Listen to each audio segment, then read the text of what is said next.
Baik, Assalamualaikum warahmatullahi wabarakatuh. Selamat pagi.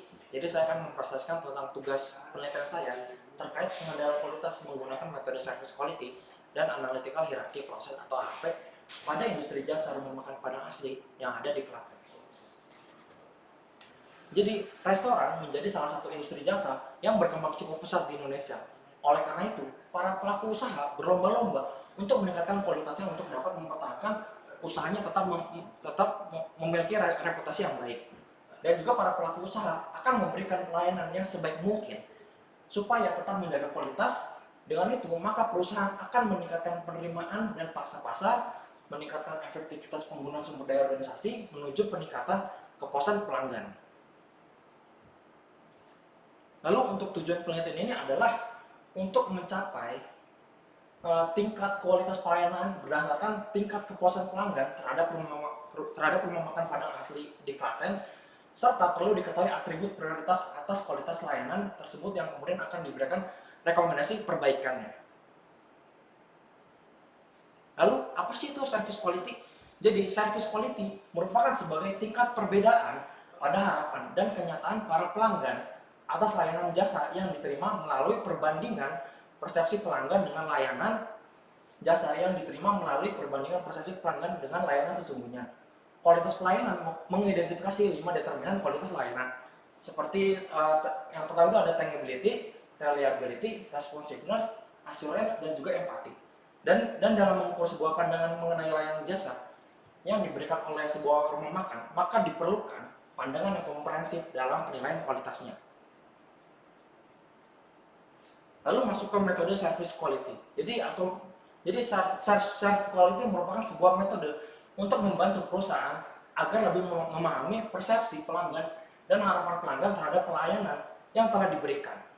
Dan juga metode service quality ini mengukur kualitas layanan dari atribut masing-masing dimensi sehingga akan diperoleh nilai gap atau kesenjangan yang merupakan selisih antara persepsi konsumen terhadap pelayanan yang telah diterima dengan harapan terhadap yang akan diterima.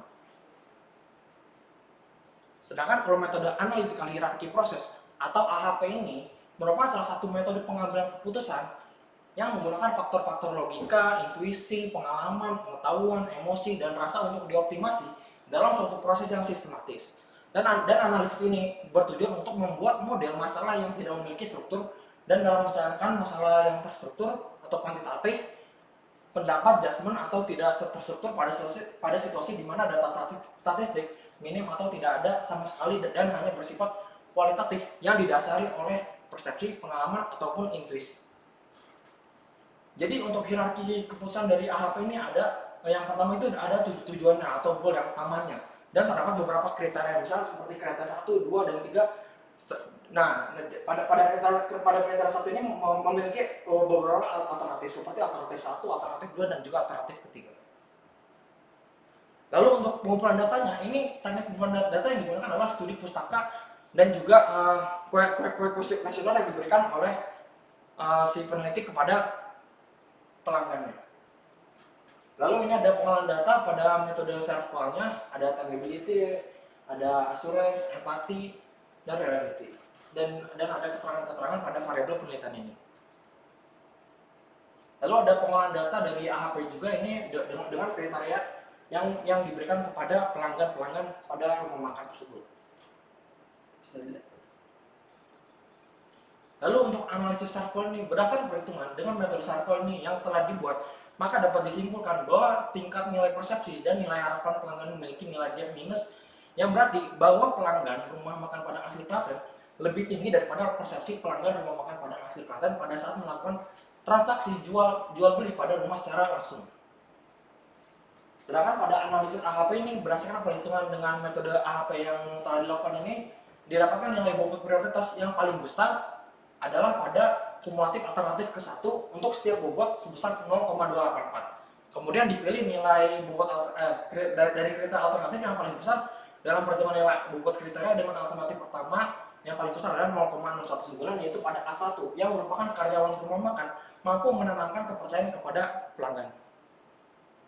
Jadi berdasarkan kesimpulannya, peneliti yang telah dilakukan dengan jumlah 70 responden yang telah dilakukan, didapatkan hasil bahwa seluruh kriteria dan alternatifnya memiliki gap atau perbedaan antara tingkat harapan dan tingkat persepsi pelanggan.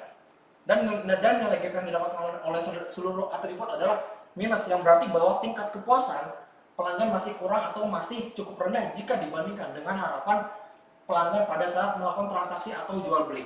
Maka dari itu diperlukan perbaikan terhadap aspek atribut, pelanggan merasa aman dan nyaman ketika melakukan pemesanan. Baik, sekian, terima kasih.